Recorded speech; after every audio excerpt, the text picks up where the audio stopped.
Hey guys, it's Mrs. Marquette, and we are in day 5 of our factor chapter notes. And today we are going to do some factoring. What we're going to do is we're going to look at some trinomials in the form x squared plus bx plus c. So b and c are just numbers. And we're going to try to write those polynomials as a factor pair, so as a product. So I'm going to have one binomial times another binomial. Remember that factors is always talking about multiplying, so that's what we're going to do today. We're going to have two things multiplied by each other. So before we do that, I just want to remind us about how we multiply two binomials. So if I have x plus 3 times x plus 4, remember that when I multiplied these two polynomials, I took my x multiplied by my x, and x multiplied by 4, so that's x squared plus 4x. My 3 times my x is 3x, and my 3 times my 4 is 12. So that's all four terms.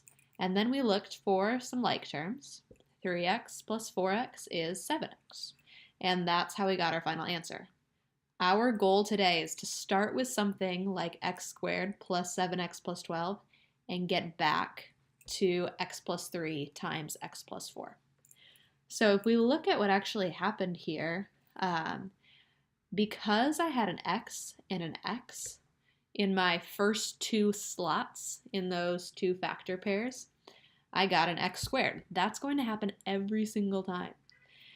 And then my 3 and my 4, we'll notice that 3 plus 4 actually ended up giving us our middle term because I had a 3x and a 4x. And 3 times 4 gave us 12. Again, that's going to happen all the time because my last term is going to come from 3 times 4, those last two numbers. So when we factor in general, when I try to write something as a product, I'm going to list all of the possible factors of that constant, so the number c, and then I'm going to see if I can get one of those factor pairs to add up to the linear term, which is the middle term, or b. So let's look at what that means here. Number 1, I know that my final answer is going to look like this. One factor times another factor. Okay? In order to get my first term to be x squared, I need to put an x in the first two slots because x times x is x squared. Today, that is going to happen every single time. Then we list our factor pairs of negative 28. So I know that I've got 1 and 28. I have 2 and 14.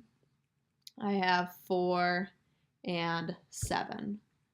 I have, let's see.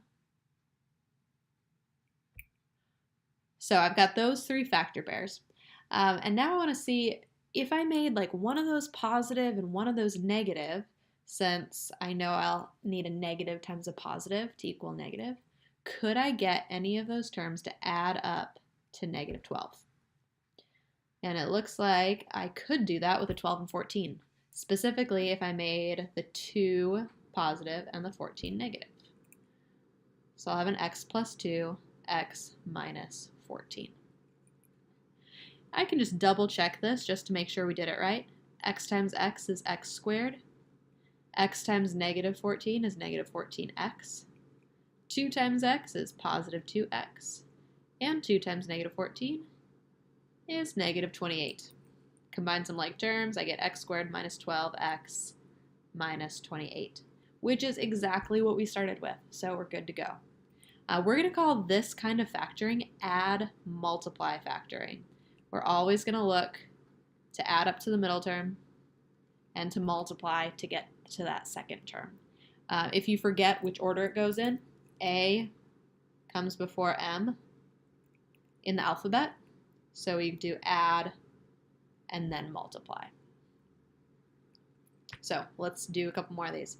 Number 2, x squared minus 2x minus 48. Again, we want to add, multiply. I see that to get to x squared, I need an x times an x. Then I can list my factor pairs of negative 48. So I've got 1 and 48, 2 and 24, 3 and 16, 6 and 8. And if I look through all those pairs, I notice that 6 and 8 could become negative 2 if I made one of them positive and one of them negative. Specifically, I want to make that 8 a negative.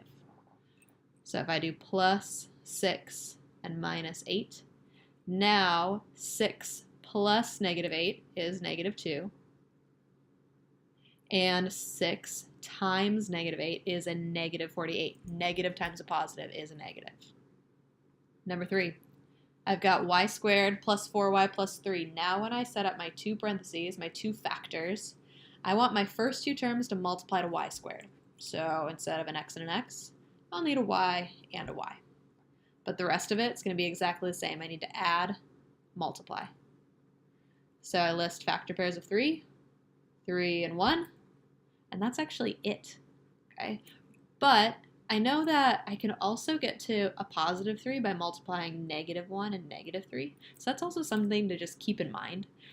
Since it's a positive sign, I either need two positives or two negatives. So if I'm looking at adding, I want to get to a positive 4. So 1 plus 3 does equal, 1 plus 3 does equal a positive 4. I can always double check. Y times y is y squared. Y times 3 is 3y. 1 times y is 1y.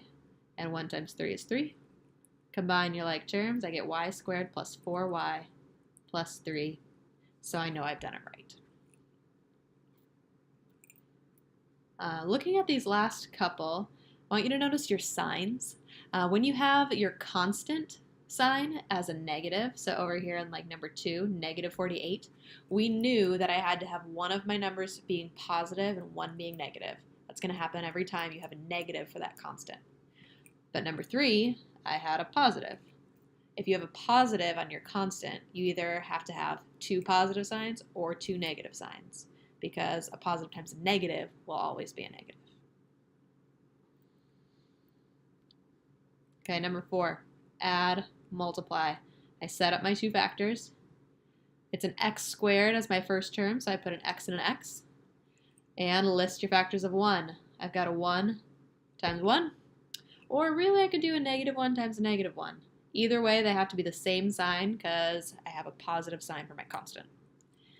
Then I would need to add to negative 2. Things that add to negative 2 is going to be negative 1 and negative 1. Another way you can write this is x minus 1 squared, because we have x minus 1 times itself 2 times. Why don't you guys see if you can do numbers 5 and 6? List your factor pairs and then set up your multiplication problem.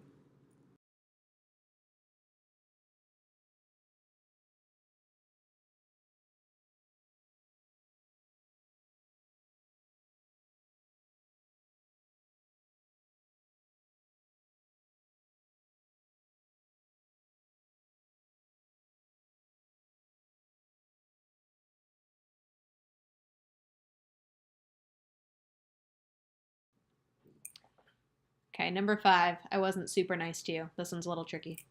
If I try to list my factor pairs of negative 2, I can either have a 2 and a negative 1 or a negative 2 and a positive 1. Either way, that does not add up to 6.